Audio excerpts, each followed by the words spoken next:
18. Sea of Monsters, Chapter 18. The Party Ponies Invade. One on one, I challenged Luke. What are you afraid of? Luke curled his lips. The soldier who were about to kill us hesitated, waiting for his order. Before he could say anything, Agrius, the bear man, burst onto the deck, leading a flying horse. It was the first pure black Pegasus I'd ever seen, with wings like a giant raven. The Pegasus mare bucked and whinnied.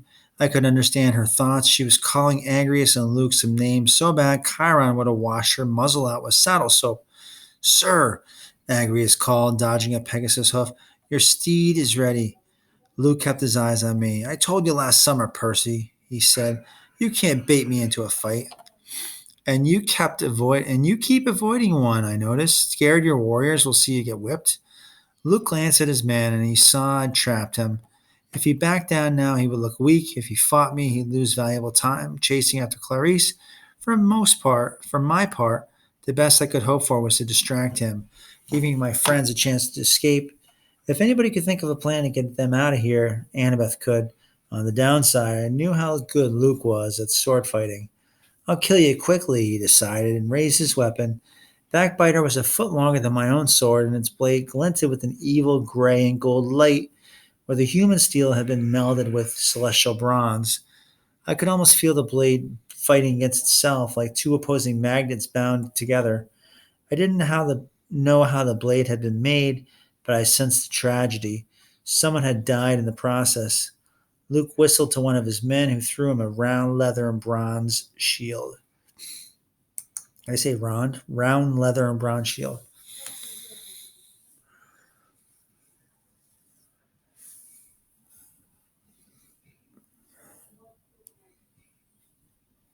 He grinned at me wickedly. Luke, Annabeth said, at least give him a shield.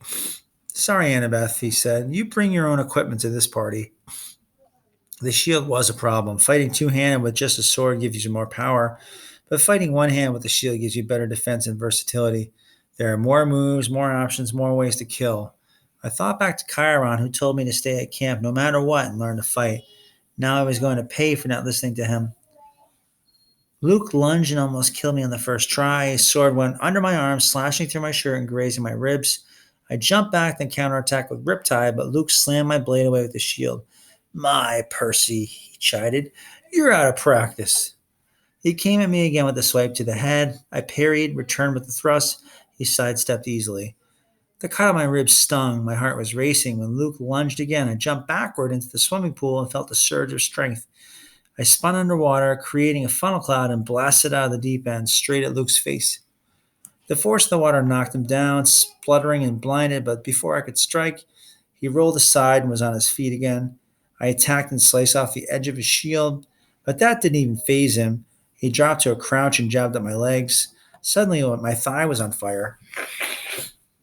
With the pain so intense, I collapsed. My jeans were ripped above the knee. I was hurt.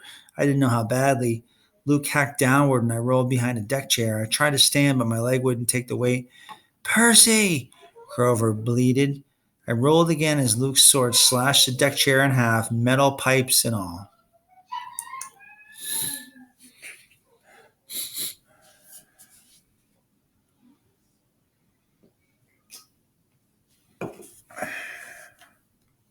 I clawed toward the swimming pool, trying hard not to black out. I never made it. I'd never make it. Luke knew it too. He advanced slowly, smiling. The edge of his sword was tinged with red. One thing I want you to watch before you die, Percy. He looked at the bear man Aureus, who was still holding Annabeth and Grover by the necks. You can eat your dinner now, Aureus. Bon appetit. Heh heh. Heh heh. The bear man lifted my friends and bared his teeth. That's when all Hades broke loose. Whoosh! A red feathered arrow sprouted from Aureus's mouth. With a surprised look on his hairy face, he crumpled to the deck. Brother! Agrius wailed. He let the Pegasus reins go slack just enough for the black steed to kick him in the head and fly away free over Miami Bay. For a split second, Luke's guards were too stunned to do anything except watch the bear twins' bodies dissolve into smoke. Then there was a wild chorus of war cries and hooves thundering against metal. A dozen centaurs charged out of the main stairwell. Ponies! Tyson cried with delight. My mind had trouble processing everything I saw. Chiron was among the crowd, but his relatives were almost nothing like him. There were centaurs with black Arabian stallion bodies, others with gold palomino coats, others with orange and white spots like paint horses. Some wore brightly colored tie dye shirts with dated gold colors that said Party Ponies, South Florida chapter. Some were armed with bows, some with baseball bats, some with paintball guns. One had his face painted like a Comanche warrior and was waving a large orange styrofoam hand, making a big number one. Another was bare chested and painted entirely green. A third had googly eye glasses with the eyeballs bouncing around on slinky coils. One of those baseball caps with soda can and straw attachments on either side. Does sound like a party. I call that the Homer Simpson hat. Dun, dun, dun, dun. They exploded onto the deck with such ferocity and color that for a moment even Luke was stunned. I couldn't tell whether they had come to celebrate or attack. Apparently both. As Luke was raising his sword to rally his troops, a centaur shot a custom-made arrow with a leather boxing glove on the end. It smacked Luke in the face and sent him crashing into the swimming pool. His warriors scattered. I couldn't blame them. Facing the hooves of a rearing stallion is scary enough, but when it's a centaur, armed with a bow and whooping it up like in a soda drinking hat, even the bravest warrior would retreat. Come get some, yelled one of the party ponies.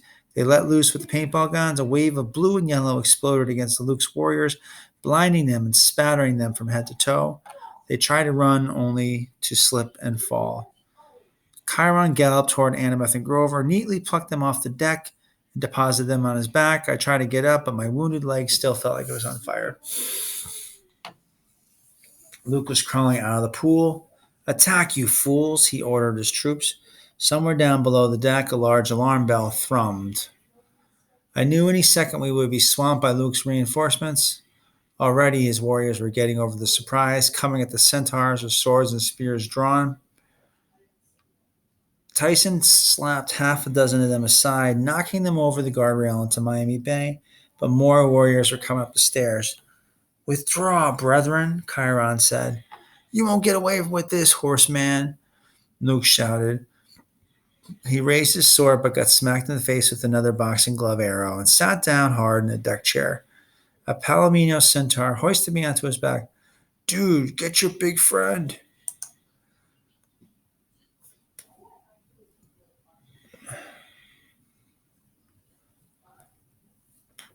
Lag time. Tyson, I yelled. Come on. Tyson dropped the two warriors he was about to tie into a knot and jogged after us. He jumped onto the centaur's back.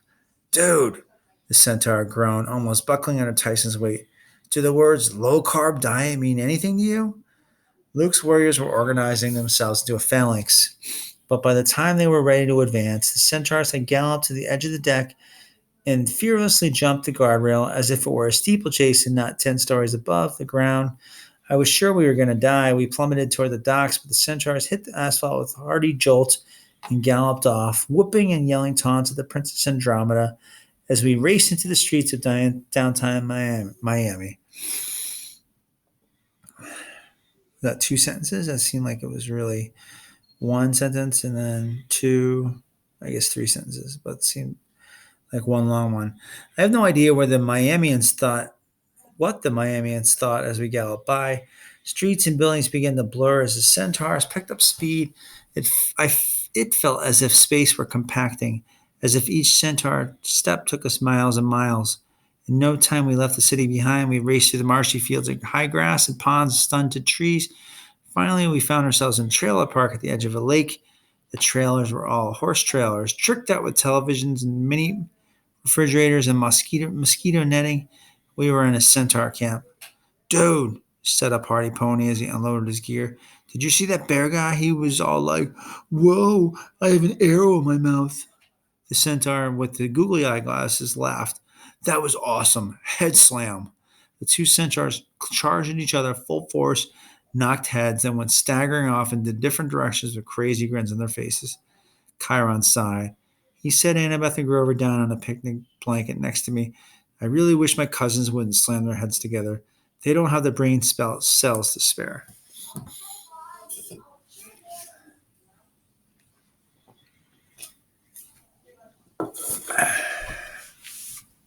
What's going to happen next? Chiron, I said, I still stunned by the fact that he was here. You saved us. He gave me a dry smile. Well, now, I couldn't very well let you die, especially since you've cleared my name. But how did you know we were here? Where we were? Annabeth asked. Advanced planning, my dear. I figured you would wash up near Miami if you made it out of the Sea of Monsters alive. Almost everything strange washes up near Miami. Gee, thanks, Grover mumbled. No, no, Chiron said. I didn't mean. Oh, never mind. I am glad to see you, my young satyr. The point is, I was able to eavesdrop on the Percy's Iris message and trace the signal. Iris and I have been friends for centuries. I asked her to alert me if any important communications in this area. It took no effort to convince my cousins to ride to your aid. As you see, centaurs can travel quite fast when we wish to. Distance for us is not the same as distance for humans. I looked over at the campfire where the three party ponies were teaching Tyson to operate a paintball gun. I hope they knew what they were getting into. So what now? I asked Chiron. We just let Luke sail away? He's got Kronos aboard that ship, or parts of him anyway. Chiron knelt, carefully folding his front legs underneath him. He opened the medicine pouch on his belt and started to treat my wounds. I'm afraid, Percy, that today has been something of a draw. We didn't have the strength of numbers to take that ship.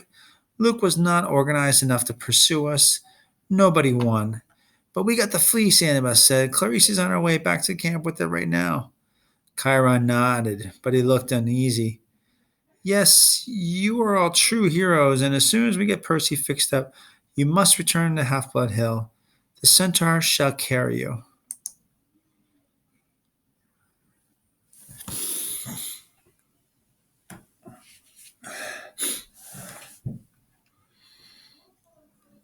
You're coming too? I asked. Oh, yes, Percy, I'll be relieved to get home. My brethren here simply do not appreciate Dean Martin's music. Apostrophe. Besides, I must have some words with Mr. D. There's the rest of the summer to plan, so much training to do, and I want to see. I'm curious about the fleece. I didn't know exactly what he meant, but it made me worried about what Luke had said. I was going to let you take the fleece once I was done with it. Had he just been lying? I learned with Kronos there was usually a plan within a plan. The Titan Lord wasn't called the Crooked One for nothing. He had ways of getting people to do what he wanted without them even realizing his true intentions. Over by the campfire, Tyson let loose with his paintball gun. A blue projectile splattered against one of the centaurs, hurling him backward into the lake. The centaur came up grinning, covered in swamp muck and blue paint, and gave Tyson two thumbs up. Annabeth, Chiron said, perhaps you and Grover would go supervise Tyson and my cousins before they teach each other too many bad habits. Annabeth met his eyes. Some kind of understanding passed between them. Sure, Chiron, Annabeth said. Come on, goat boy. But I don't like paintball. Yes, you do. She hoisted Grover to his hooves and led him off toward the campfire.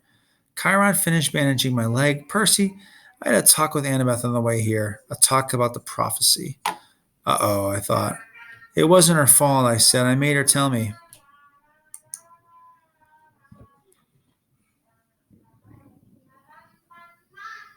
Excuse me.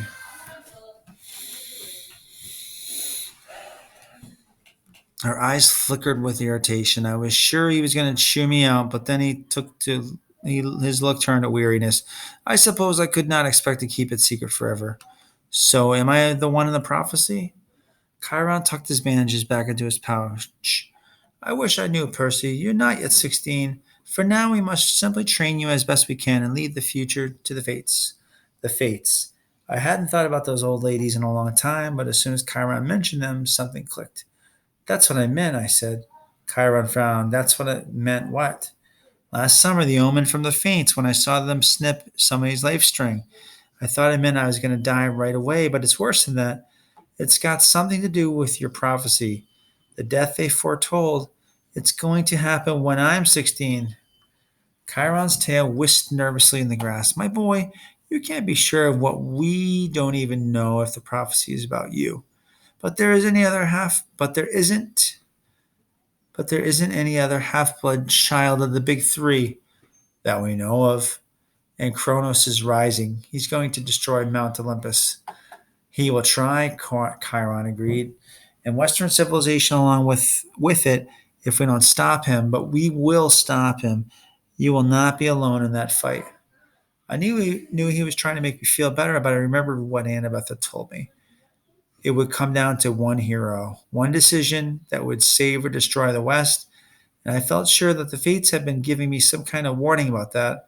Something terrible was going to happen either to me or to somebody I was close to. And that seems like a natural, good place to stop, but we'll see. I'm just a kid. No, I'm just a kid, Chiron, I said miserably. What good is one lousy hero against something like Kronos? Chiron man just smiled. What good is one lousy hero? Joshua Lawrence Chamberlain said something like that to me once, just before he single handedly changed the course of your civil war. He pulled an arrow from his quiver and turned the razor sharp tip so it glinted in the firelight. Celestial bronze, Percy, an immortal weapon. What would happen? What would happen if you shot this at a human? Nothing, I said. It would pass right through. That's right, he said. Humans don't exist on the same level as immortals. They can't even be hurt by our weapons. But you, Percy, you are part god, part human. You live in both worlds. You can be harmed by both, and you can affect both. That's what makes heroes so special. You carry the hopes of humanity in the realm of eternal. Monsters never die. They are reborn from chaos and barbarism that is always bubbling underneath civilization, the very stuff that makes Kronos stronger. They must be defeated again and again, kept at bay. Heroes embody that struggle. You fight the battles humanity must win every generation in order to stay human. Do you understand? I don't know. You must try, Percy, because whether or not you are the child of the prophecy Kronos thinks you might be, and after today he will finally despair of turning you to his side. That is the only reason he hasn't killed you yet, you know. As soon as he's sure he can't use you, he will destroy you. You talk like you know him. Chiron pursed his lips. I do know him. I stared at him. I sometimes forgot just how old Chiron was. Is that why Mr. D blamed you when the tree was poisoned? Why you said some people don't trust you? Indeed. But Chiron, I mean, come on. Why would they think you'd ever betray the camp for Kronos?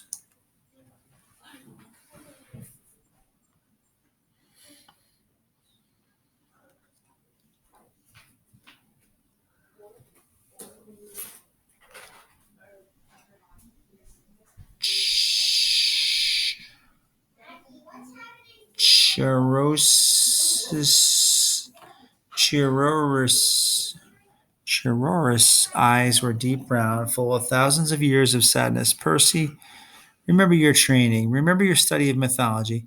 What is my connection to the Titan Lord? I try to think, but I'd always gotten my mythology mixed up. Even now, when it was so real, so important to my own life, I had trouble keeping all the names and facts straight. I shook my head. You owe Kronos a favor or something? He spared your life? Percy, Chiron said, his voice impossibly soft.